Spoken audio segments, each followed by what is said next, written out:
పల్లవి కట్టి ఆపై చరణం కట్టి ఆపై తాళం తట్టి పదనిస పాడాలి.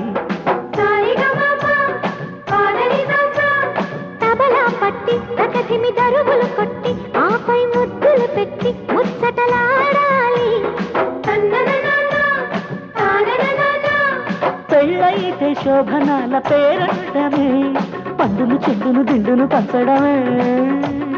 కలలన్నీ తలుపు తీసి అలలన్నీ పరుపులేసి కడలి ఒడిని తరిగిపోతే అబ్బా